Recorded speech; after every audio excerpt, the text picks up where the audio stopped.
audience you've spoken in front of today. That's true. What was that like to do that today? That was great. Yeah, Chase and I were super grateful to be part of that experience today with Kalani.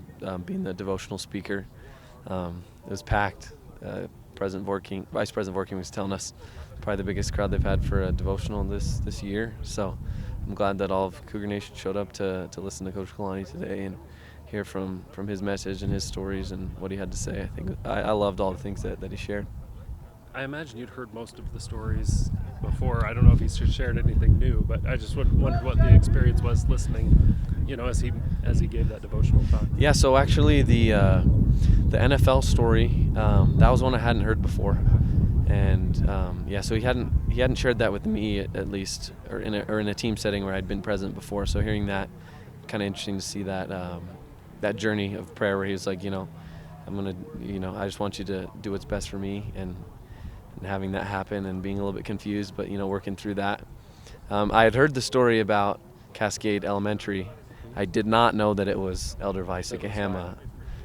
So that was really cool to kind of see how those dots connect in that way. So I thought that was awesome. Let's talk a little football. Yeah. Where do you feel like the boys are at right here at this point in spring?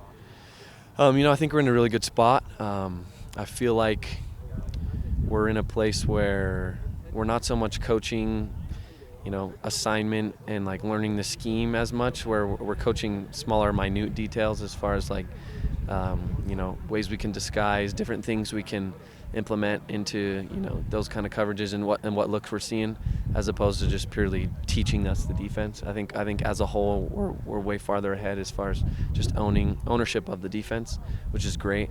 On the offensive side, I think there's been a lot of creativity in play calling, and we've seen a lot of different personnel groups, more different from what I'm used to seeing, at least I would say. And I think there's been a lot of new creative plays, and I'm really liking what the offense is doing as well. So I think we're in a great spot. Just got to keep finding ways to get better as we finish up spring ball. As one of the leaders, is there anything that you feel like the team's behind where you had hoped it would be at this point, or anything like that needs to really ramp up as you go through the next little bit of spring? I wouldn't say that we're behind in anything. I think toughness and being and physicality is something that we can always improve upon.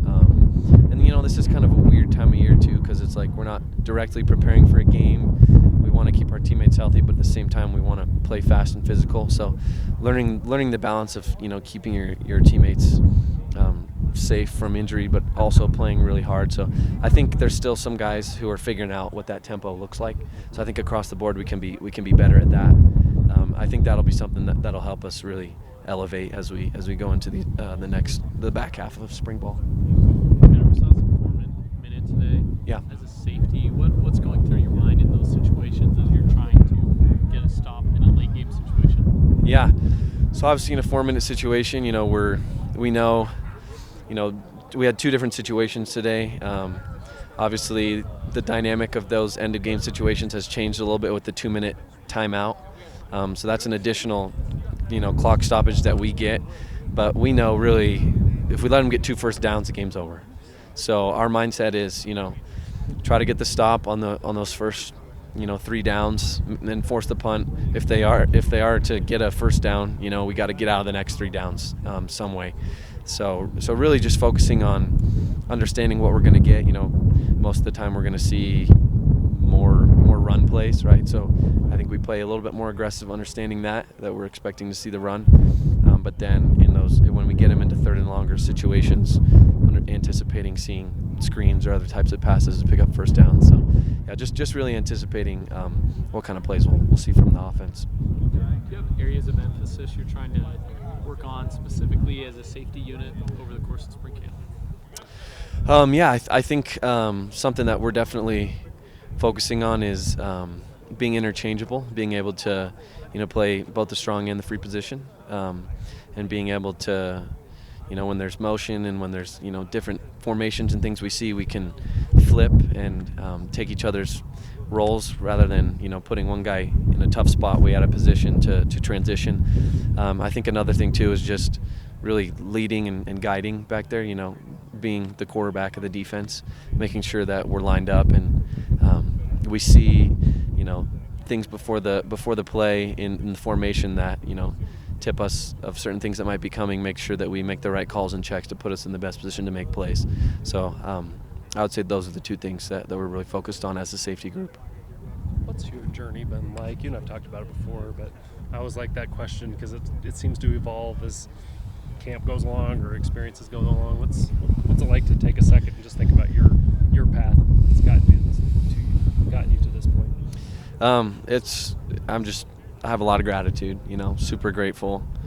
Kind of, maybe connecting to what Coach Kalani shared today, and just looking back, the dots always connect, right? God always has a perfect plan for what He's doing, and He's never going to allow you to go through something that isn't going to help you grow and develop into what He needs you to become. And when I look back, I'm very grateful for every step in this journey. Obviously, playing on the offensive side of the ball and having that understanding of football has helped me. Playing defense now, understanding what offenses are doing, where they're trying to attack, and then transitioning to play defense. And I've been lucky to play with Coach Hill since the day he got here. That's pretty much right when I switched, and learning directly under him this defense and how to play that position has been amazing. But yeah, I'm just super grateful for all the people who have helped me get to this place, and God really directing me on a perfect course to this moment. Like being a leader on a team full of leaders, because that's what Kalani always says. He wants everybody being a leader. Yeah. But you're one of those guys, with your experience and kind of how your approach. So just wondered what that's like. It's definitely an added responsibility. We know that with that comes additional eyes and pressure, and people expect more of us. Our teammates expect more of us in the weight room, on the field, the way that we perform, right? And so, with that, we expect more of ourselves, right? So we expect ourselves to perform at a high level. We want to be the guys who, are leading out within our position groups. In the weight room, we want to be the guys making plays on the field. So yeah, with that, it's just kind of this higher expectation for ourselves to be the best. And that tends to just elevate the rest of the group. So I think it's a great dynamic of coach expecting us all to be leaders, no matter if you're a freshman, if you're a fifth-year senior, it doesn't really matter. Okay. Awesome. Thanks, Tanner. Thank you, guys. Yep. Thanks. Great job today. Thank you.